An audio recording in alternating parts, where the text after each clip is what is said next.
જ્યાંથી બુદ્ધિ બંધ થાય ત્યાંથી ભાવની શરૂઆત થાય, અને ભાવની શરૂઆત થાય એટલે લોકકવિ એમ કે છે કે હે ભોળાનાથ, હે શંભુ, હે ઉમાનાથ, હે કૈલાસપતિ, હે ગણેશના બાપ, મારે તારું વર્ણન કેમ કરવું, મારે તારા ગુણ કેમ ગાવા? કારણ કે કશા કરવહુ મહલ, મહલ ગિરી મેર કહાવે, અને કશા ગાવહું ગુણ, ગુણ જહાં તમ્મર ગાવે.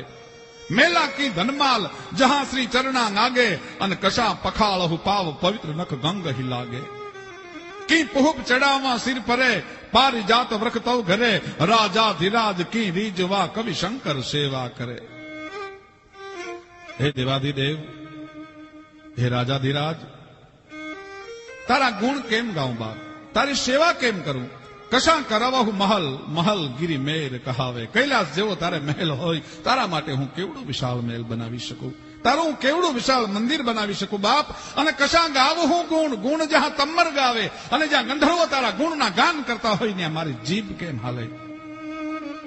અને મેલા કી ધનમાલ, તારી આગળ હું મારી મોટાઈ, મારી વડાઈ પ્રદર્શિત કરવા માટે થઈને બાપ તારા ચરણમાં હું ધન કઈ રીતે મૂકી શકું? કારણ કે તારા નિમિત્ત માત્રથી જો લક્ષ્મીજી હાજર ઉભા રહેતા હોય, અને એક એમ કહેવાય છે કે રંકને જો રાય બનાવવાની તારી ત્રેવડ હોય, તો હે નાથ, હું તને લક્ષ્મી પણ કઈ રીતે મૂકી શકું ચરણમાં? અને આ કશા પખાળહુ પાવ પવિત્ર નખ ગંગ હી લાગે.